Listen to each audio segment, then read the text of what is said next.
In the bustling market town of Woolsthorpe, Sir Isaac Newton enjoyed his daily walks to ponder life's mysteries. One sunny afternoon, I ambled past a quaint shop known for its fresh produce and pantry staples. As he strolled by, a young shopkeeper was restocking shelves with an assortment of items. In her disgust, she lost her grip on a large bag of flour, which hit the ground with a puff, sending a cloud of flour into the air. Newton, caught in the floury explosion, began to cough and dust himself off. Moments later, a shopper exiting the store tripped over the fallen flour bag, knocking over a display of canned beans. The cans clattered and rolled in all directions, narrowly missing Newton's feet. Amidst the chaos, Newton's mind was racing. He watched as the flour particles drifted down and the cans tumbled to the ground.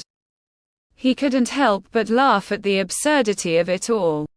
"What a mess!" I have exclaimed, still chuckling.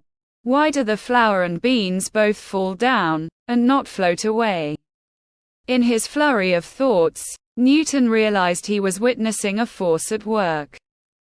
Inspired by the bizarre scene, I have pondered a name for this force.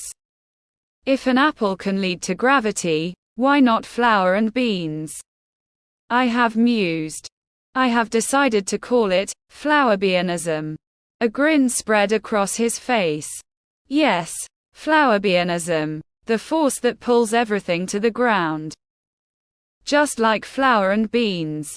He imagined scientists of the future discussing the profound principles of flourbeanism, chuckling at the thought. Newton rushed home, eager to document his new theory. The market mishap had sparked a whimsical yet significant revelation. And in this alternate tale, the fundamental force of nature was humorously dubbed flourbeanism. Thanks to a burst bag of flour and a cascade of beans. As Newton vanished into the distance, the shopkeeper swept up the mess. Unaware that her minor mishap had inspired a new understanding of the world. That night, as Newton lay in bed, his mind replayed the events of the day. "Sleep tight," he thought to himself. Smiling at the thought of flourbeanism.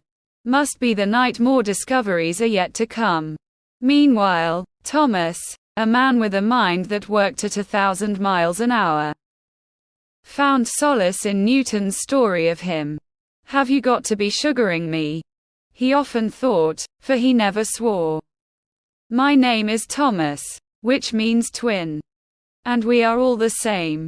Thomas understood that there was no real difference between people, except for the ignorance imposed by those in power.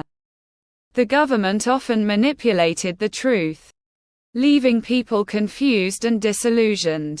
It wasn't fair. Thomas knew that one had to speculate and hypothesize to uncover the truth. Like Newton's flourbeanism, the most profound realizations often came from the most unexpected places.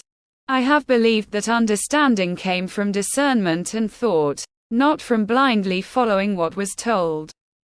And so, Thomas drifted off to sleep, comforted by the notion that even in chaos, there was clarity to be found. The end.